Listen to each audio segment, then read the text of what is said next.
Hi, Misha here, and it's your weekly Blackbox. And first off, if seems a little different, I'm using the GoPro. I usually use the old camcorder because it actually has a shutter. The GoPro does not. But also the old camera doesn't work with the wired lav mic. I have to use the wireless.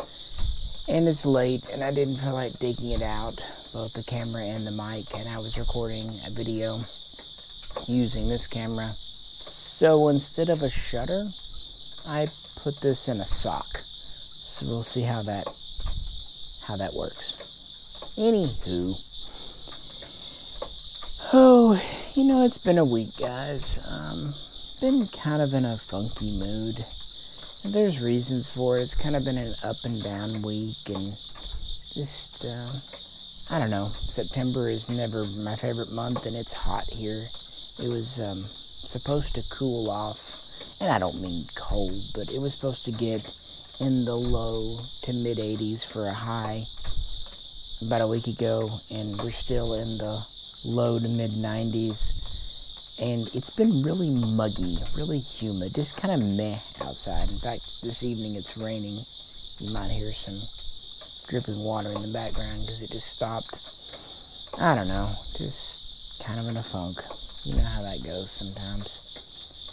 Anyway, I'll talk about a few things. My last black box was very abstract. This one's going to be just more me talking with you about stuff going on, hopes, plans, fears, that kind of thing. But let's start off on a lighthearted subject, models. I've been putting out model videos more recently, kind of been in the mood. I needed to get to the top shelf and dust it off. And that's where I keep my MiGs and Suhois, because some of the MiGs are relatively small. Other ones, like the MiG-25, are quite big. But then, like the SU-27, the SU-33, those things, they're big, about a foot by a foot. Plus, they all have pitot tubes, which, I do my best not to break them, but it's really hard, guys. So anyway, getting them down and dusting them, I thought, you don't see a lot of videos on Russian planes. These model makers, be it 172 scale or 148 scale, they'll all do Spitfires and P-51 Mustangs and, BF 109s. F4 Phantoms, F-16s, even Eurofighters, but they don't do many Russian planes. The MiG-21, yeah, a few companies do some MiG-21s, but not a ton of variants. If they do one, it tends to be the Biz. At least Hobbymaster does the PFM, the Interceptor, which is maybe my favorite because of how simple and sleek it is. And luckily, Hobbymaster also has done the 21R, the Reconnaissance, which is super cool. But it'd be neat if someone did the original 21 F-13 with the first missiles, or some of the later ones. I don't know. You know what I mean? Just, variety's neat. I've actually started kind of custom doing them. I just put out a video on the MiG-21, and the last MiG-21 I showed, I kind of made my own little thing. But damn it, I wanted one with R-60 missiles. That's my only complaint. When you get to the U.S. stuff, like for example the F-14, I bought an F-14D from Pete's Collectibles a year or two back, and it came with a total of like 8 different weapons loadouts. It was crazy. You had paveways, you had JDAMs, you had Sidewinders, of course. You had Phoenix. They had all kinds of ordnance options, and it had fuel tanks. But when you look at the Soviet planes, the Russian planes from Hobbymaster, they really don't come with ordnance variations, unfortunately. But again, since few, if any, other companies even do them at all, I won't complain. At least, no one else really does a MiG-17, a MiG-23, MiG-25, and I'm super glad that Hobbymaster does the MiG-25 because it's one of my favorites. Ever since I was a kid and first heard about it, that was kind of the cat's pajamas back in the day. But, yeah, I don't know. It'd be nice to see more Russian stuff, and I just felt like doing videos on them, because they're really neat. It's a different design aesthetic. But I wish they would do more. We've got the MiGs pretty well covered, but I'd love to see someone do a MiG-19, a farmer. And then I would really like to see a MiG-27, or at least a MiG-23B, the ground attack version. And, you know, a MiG-31 or even a MiG-35, those would be cool as well. Variations would be really neat. But where they're really lacking are with the Suhois.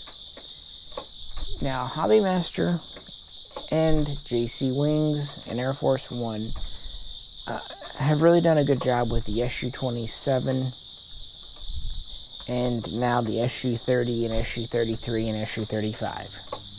And Hobbymaster in particular has done the Su-34, doing a brilliant job with that aircraft. So absolutely no complaints about any of those. Heck, now Air Force One and Hobbymaster are both even doing the Su-57, the 5th generation stealth craft. But once you go past that, back in time, only really Hobbymaster does the Su-25. And then from there, only Caliber Wings does the Su-24, which honestly I'm not a fan of. It's too delicate. Like, the pitot tubes will always break on those. The wings are way too loose, and the ordnance just doesn't peg in very good. Or it'll peg in once really tight, but if it falls off or you pull it off, it's like it's a one insertion thing and then it's no longer fits. They're too delicate. Which is a shame, because Caliber Wings has a lot of really cool ideas. I love their magnetic landing gear thing. That's brilliant. I don't know why they don't do magnetic ordnance. That'd be a good idea. And if you're going to have brittle pitot tubes, that's fine, but do like Hobbymaster. They give you a spare. If you buy like their F104s, they give you a spare pitot tube, which is, you know, hey, that's better than none. Why not? But then moving back, what about the Su-22, or the Su-17, or the Su-9, or the Su-7? As far as I know, no one has ever done those in 1/72 scale diecast. And they're really interesting aircraft. I would love to see them. I'm a big fan of like the A7 and the A6 from the U.S. fleet, or the S2, the Buccaneer from the British fleet, or even the F1 from Japan. I like fighter bombers, close air support aircraft. In fact, the video I just recorded tonight was on the Su-25. Yeah, I know I've covered it in the past, but, you know, I'm working my way through the Russian planes, and I just couldn't ignore the good old frogfoot. I love it. It's like, I don't know, Stalin's A-10. It's just neat. So I really get off on that, and I really wish they would do that. In the helicopter realm, thanks to Altea, or now De Agostini, we've got the Mi-17, Mi-8. We've got the Kamov Ka-50, and that's cool. And we've had the Mi-1, the Mi-2, the Mi-4. So I feel really well represented there. But there's one glaring missing helicopter.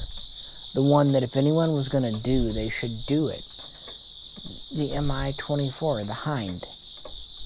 Why no one's doing the Hind in 1/72 scale diecast is just, it floors me. You know, they do the Apache. So many companies do the Apache, and rightly so. Even a number of companies have done the Huey, the UH-1. Even if the Hobbymaster Hueys are out of production now, at least they've done them, and Air Force One has done them. I believe Corgi has done them. It just seems like next to those, the Hind is such an iconic aircraft. And Corgi, to their credit, they've done a very good job of representing British helicopters. They've really brought those to life and really have done a lot of cool variations. I love their Lynx, for example. They do a few different versions, and it's really great. But it's like sometimes they get stuck on repeating the same things, P-51s, F-16s, what have you, and they don't look to the other alternatives. But I get it. Tooling's expensive, and with international stuff right now, there's a lot of uncertainty. But I really hope we do see more aircraft or helicopters. I love to see more ships, but according to Hobby Master, they just don't sell very well. So, get what you can get, I suppose. So that's aircraft models. What about science fiction? Well, on that front, it's been a very boring summer. It looked like Eagle Moss was going to get their butt in gear, and they put a bunch of stuff up for pre-order on their website back in April and May and June. And they were actually shipping quite quickly. They switched to FedEx. Things are looking good. And I pre-ordered 2 Battlestar Galacticas. Been looking forward to those. Pre-ordered 3 or 4 different Star Trek Online ships. Heck, even pre-ordered 2 or 3 of the Kelvin ships in the bonus editions. They're not the big ones, they're little ones from the fleet. And yeah, been really looking forward to those. And waiting, and waiting, and waiting. And it's not that I'm, not looking at the ETAs. Some of these had estimated dates of June or July, some of them even May. Here we are into September, and no shipments at all, nothing. So Eagle Moss seems like they've had a stuff up in the pipeline somewhere, and that's disappointing. But this isn't the first time that happens. I just don't know. They seem to be having some real issues, and with the end of the Star Trek collection, they've been doing all kinds of stuff that just doesn't really interest me. I'm not really into I think they're doing wrestling now, and they're doing video game stuff like Fallout, and they're doing superheroes things. Basically, I like ships. I like machines. I don't like busts of people. And if you do, that's cool. It's just not my bag. It's just I like vehicle models, be they real world or science fiction. They start getting more into the figurine things, and I'm just not into that. Hey, to each their own, right? Plus, those aren't die-cast metal. They're usually resin, and resin breaks, especially when you have cats. Resin, if it falls off a shelf, you're toast. It just goes whoosh. At least with die-cast or even plastic, you can glue it back together, but it's really hard to glue resin. So unfortunately, that's why I haven't done any Star Trek videos or Star Wars or Battlestar Galactica or anything. Nothing has come in. It's been a very dry summer. Thankfully, there have been some Hobby Master Eden and a handful of Corgi, so that's why the videos have been more oriented there. So, other things. What about, how things are going in the firearms community?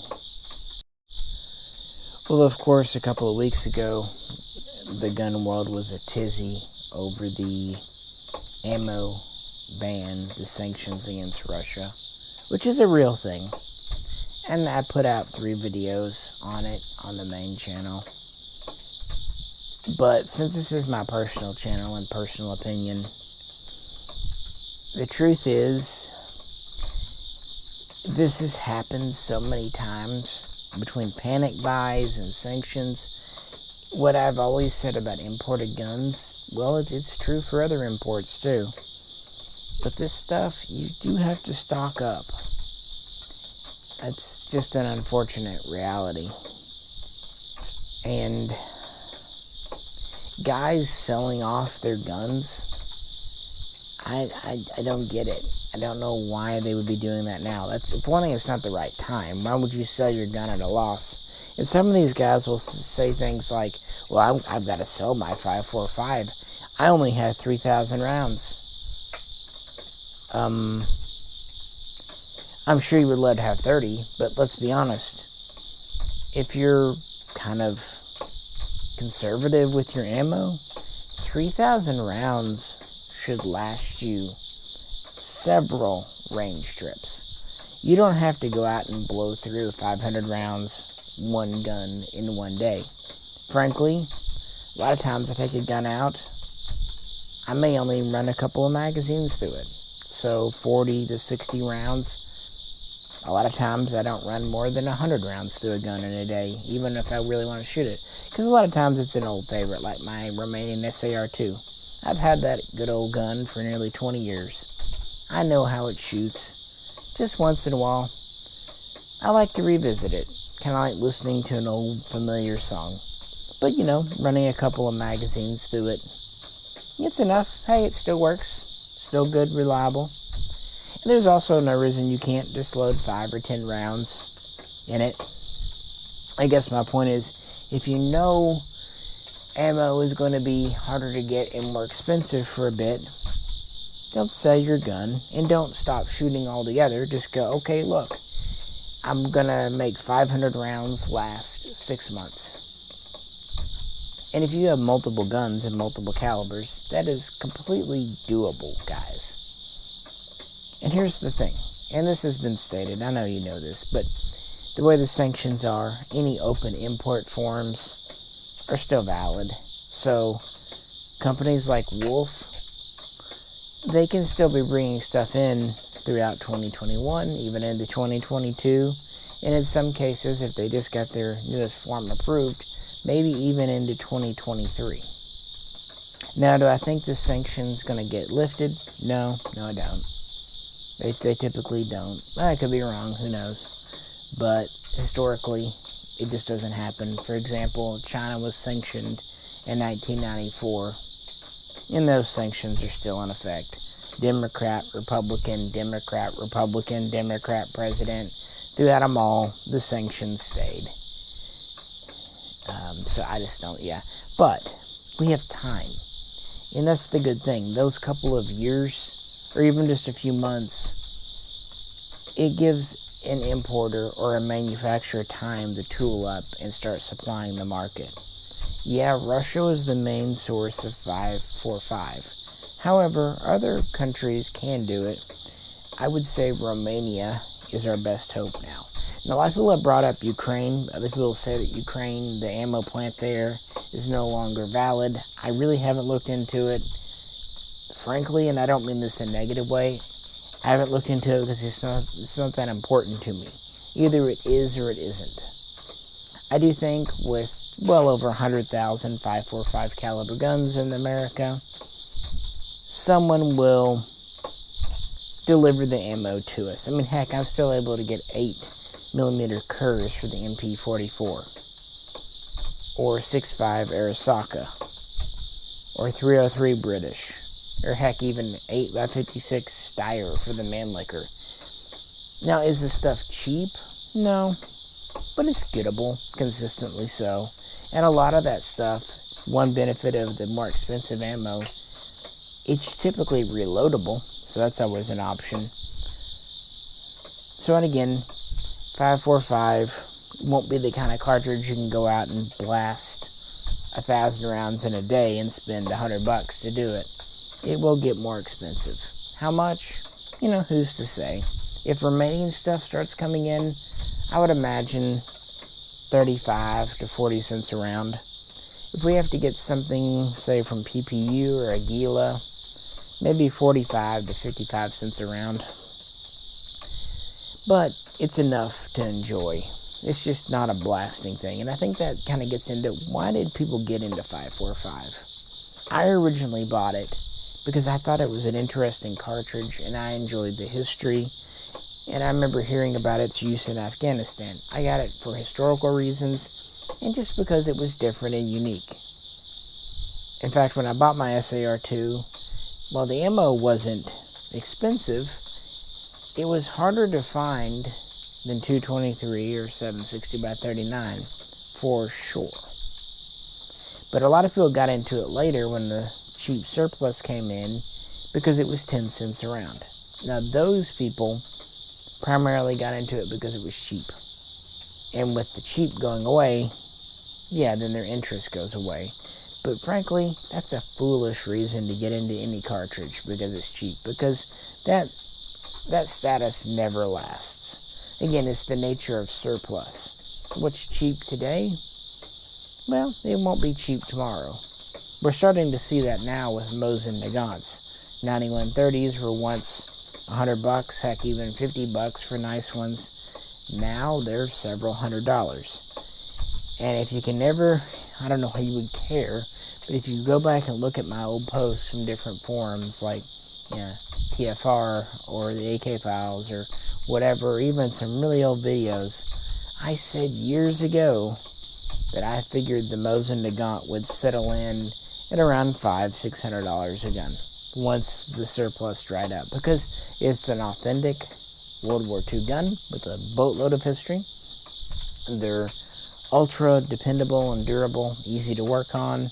They fire a common cartridge. They fire a good cartridge. They're a great surplus gun for people to enjoy. So the cheap Mosins were never going to stick around. But that's not to say you can't get into them now. They're just kind of finding their groove in the market. I mean, the same thing can be said for the Russian capture K98s. When those were coming in, they were $150 a pop.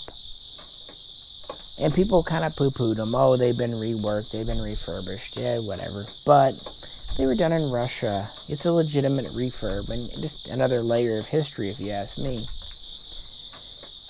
And now, since the surplus imports are over, yeah, they found their groove too at between $700 and $900 a pop, which is absolutely kind of where I figured they'd be, because at the end of the day, they are legitimate German World War II production guns, and because they were refurbished in Russia, most of them are in really good shape. At least they have decent bores, that kind of thing. So, yeah, that's the nature of surplus. So, what about some guns that have come in to the shop recently? There's been a few neat ones to talk about. And it just started to rain again. Yeah, as far as new guns, it's been pretty slow. I mean, I've been able to restock on some things. Set me L's. Got my first Colt A4 rifles in, and Lord knows how long. Got a few of the new M4 carbines in. Not many. I think I only grabbed 3 or 4 just to have them. And just to kind of annoy people. But yeah, I mostly thought the A4s were interesting, just because they are more unique. Those came in. Got a few more shotguns. Ordered some more arsenals. You know, the Sam 5s. Those have been selling well. But really where I've been lucky is surplus guns. That's because a couple of friends have been letting go of things. And you'll see a few videos. One neat one I got in was an early production number 5 Mark 1 Enfield, the Jungle Carbine. Now, I have a 747 dated Jungle, which is July of 1947. That's the month they ordered production to end, and the last guns came out November, December that year, so pretty late production. Well, this one that came in is a 10 of 44, which is October of 1944. Well, they only really fully adopted it in September. They approved it in March of 1944, but it doesn't seem like they were in production until July, August, and it wasn't even type classified until September of 44. So that's pretty early. But more than just dates, it's interesting to see the differences in production. For example, with the front sight, with the buttstock, with the cocking handle, kind of found some interesting differences, and I'll talk about that in the video. I've already recorded it for the main channel, but I'm super excited to talk about that, even though I know CNR guns aren't everyone's bag, but I sure love them. Also got a really slick number 4 Mark II, 1955 dated. Even though it's not wrapped up now, it's one of the ones that came in mummy wrapped, as they called them, many moons ago. They were essentially untouched guns and sticky Cosmoline paper. And so it's very late production, number 4 Mark II, and has all the really nice fit and finish and really pretty light wood furniture. I probably won't keep that one just because, I don't know, I kind of like more of the battlefield look guns, but you do make somewhat a neat gun, and I'm glad it came in. Might do a video on it too. Had a Victory model revolver come in. Once upon a time I saw those quite frequently, but they don't come around too much anymore. Had a couple of SKSs, including an original Yugo 59, not a 5966. Kind of on the fence if that's a keeper or not. I mean, in a perfect world, I'd love to, but yeah, they don't get to keep everything in this old world. So we'll see. Had a really pretty Polish Mosin WZ-44 M44. Actually, it was sold on Gunbroker tonight. I think it went for $1,100, which, well, made me happy. It kind of impressed me. I figured it would go more in the 7 to 9 range, but, you know, you never know. Also had a nice Underwood M1 carbine, and it went for about $14, which is kind of what I expected. To be fair, between me and you, I paid $11 for it, so, you know, I'm not exactly getting rich off of it after you take gunbroker fees into account, but, yeah, oh well. What else?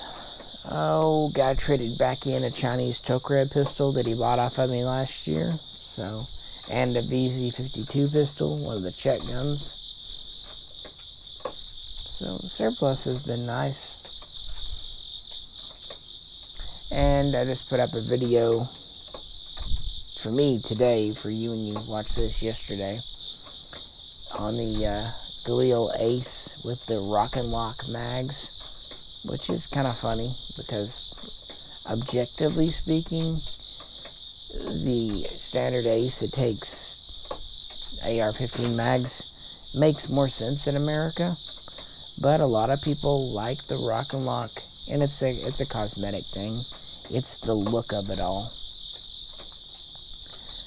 But while I like that, and I do like that it's still a Gen 1, I do have some complaints. The bolt carrier, the way it's cut, it's very angle cut, and it doesn't have the full lightning cut like the original earlier Aces. And also the receiver is very much a slab side milled receiver. Whereas if you look at the Gen 1 Aces, they have lightning cuts, both outside and even internally. Well, the newer ones, they don't have that. They don't have lightning cuts. So I'm not really sure. I mean, I know why they did it, to save time and energy and money. But I sure like it when they give the full military features. It kind of reminds me of CZ going from the Bren 2S to the Bren 2 MS, because that's another thing they did, is they quit doing the lightning cuts. And I just don't like it when they do that. To me, that signifies that it's a commercial product and they're cutting corners, and I just, you know what I mean? I do like that they're Rock and Lock for the uniqueness, but I'm not going to keep both. I already have had one of the 8.3 inch standard pistols, and I thought before this it'd be a clear decision for me to sell the AR-15 Magwell one and keep the Rock and Lock one, but I don't know, guys. I might have to sleep on it for a bit. I may end up just keeping my standard Ace and selling the Rock and Lock at the store. I don't know yet. Only 500 came in, so I'm sure it'll be a collectible. But I'm kind of picky about that kind of stuff. I know what I like, If I like something, I really like it, but if it bugs me like that, it kind of really bugs me. I'll sleep on it and see how I feel in a few days. There's no rush. And hoping to do a 5.56 caliber kind of comparison video, but hit a little bit of a bump in the road there. I'll explain that and then we'll kind of end the video. Well, as you know, Jay has moved on to other things. I don't believe he's going to come back to the main channel probably ever. He might do a video once or twice a year. I'm not really sure, guys. Either way, I worked on getting some more help, and I had the son of a good friend lined up to do it. In fact, we went out a time or two, but now he's had to drop out too. He was really given too many hours at work. His work has bumped him up to, and I'm not kidding, 80 hours a week.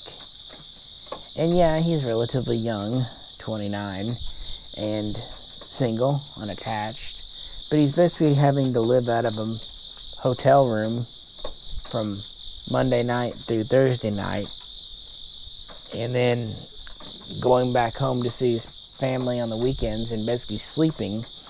And I don't blame him at all. I mean, it's good money.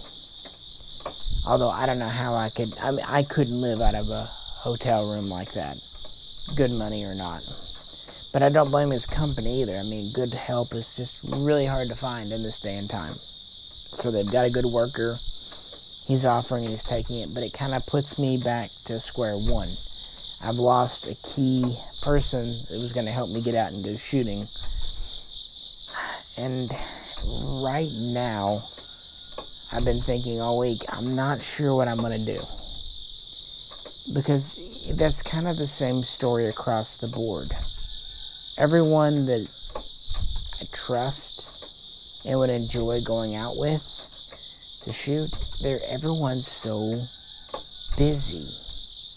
And I don't just mean, working this. And I'm talking people are working crazy hours now. And yeah, they're getting paid for it, but there's literally no time left for anything else. And it's honestly left me in a position where I haven't left my house in I don't know how long. I'm kind of here. And it is starting to make me go a little antsy as far as cabin fever type stuff. On the other hand, I hate to ask friends to take me places when I know how tired and overworked they are. It's just like, even if I'm starting to feel like I'm climbing the walls here, I wouldn't want to get out to help myself knowing that it would put a major dent in a friend's very limited free time. So I'm going to have a think on this too and sleep on it. But even though it is a little stressful, it's not the first time in my life, or the second, or the 20th, or the 100th, where I've faced something like this. And there'll be something that pops up. I'll think of something, or someone will float around. It's just two people that I used to rely on to get out. They both moved to Texas. Well, last year now. And then, again, other people I know have just been working 24/7. And, yeah. And so I'm not real sure. It's a little nerve-wracking, but, come what may, guys. Come what may. At the end, there's no sense getting upset or worrying over, things the way they are. I'm just hoping, I don't know, things need to return to something like normal. And this whole, look where we're at. It used to be a person could work 40 hours a week and have money to provide for themselves, a spouse, and a couple of kids. Well, Then it started being where one parent would work 40 hours a week, and then the other one might do 15, 20 hours a week to help supplement. And then it moved on to where both parents had to work 40 hours a week to take care of the kids and pay the bills. And now we progressed to the point where people either work 2 jobs each, or they work 50, 60 hours each just to get ahead or even tread water. Something's wrong with that. And I know the cost of living, there are more things people need. If you think about the things people bought in, say, 1951, 6 years ago, versus now, yeah, it's more. Cell phones didn't exist back then. Heck, cable TV bills didn't exist back then. Video game consoles didn't exist back then. So there were fewer things demanding people's money, but at the same time, the balance is still way skewed away from where it should be. So that's why I really am understanding, and I'm not just saying that, of people like my friend's son who took the extra work. But I have to wonder, how long can people do this before they completely burn out, before they flip out? Then I guess with our pharmaceutical industry, don't worry, get some Prozac, get some Xanax, whatever. Keep going, keep going, keep going. But to what end? To what quality of life? What time is left for friends, family? What time is left for hobbies? What time is left just to be lazy? Sit at home and be silly, stupid, lazy. Sometimes a human being needs that. At least the humans I know. So I really don't know where we're headed. On top of everything else after last year and this year, and yeah. We're not healthy as a society. We're really not. Not exactly what's wrong and what's the cause, and if there's a way to fix it, we might, that's debatable. But I think everyone senses it, that something is fundamentally wrong. Somewhere along the way, we took a wrong turn, and we seem to keep taking wrong turns as opposed to trying to correct our course. And I just, I don't know where that's gonna get us to. But, that's the grand scheme of things. It doesn't change our day-to-day, hour-to-hour, minute-to-minute lives, guys. Just because there's this heavy shit out there on us, it doesn't mean we can't and shouldn't enjoy time with loved ones and a good meal or a fun video game. Well, not me so much, but you can. Or, playing with the dog in the backyard. Or going for a drive. Again, more you than me on that, but yeah. Basically, even if the world's going to hell in a handbasket, you can still, and you should still, take time to enjoy what and when you can. Because there still are lots of things and lots of people to enjoy being with out there. And times like these, more than ever, we need to focus on that. What's good, not on what's bad, what's fucked up. Because most of that stuff we can't change. But what we can change is our own attitudes and appreciation for what we do have. At the end of the day, guys, none of us get out of this alive. We're all gonna die. That's a fact since the dawn of man. So, It's all a matter of using the time we have and making it count for something, but also enjoying ourselves and passing that enjoyment along to others along the way. So yeah, even though stuff can be a little shite sometimes, that's no excuse not to try to enjoy what you can and make something decent out of your life. Hey, I had to end this on something, at least somewhat. So, there's your weekly black box and what's going on with me. With that, I'm going to head in and get ready for bed and start the new week. I will say one thing. Thank goodness this is a 3-day weekend. This is one of the times when the 3-day weekend came at a good time. So with that, hope everyone can have a good Labor Day. Try to take some time, relax, have some fun. Appreciate you tuning in. This is Misha. Catch you very soon next time.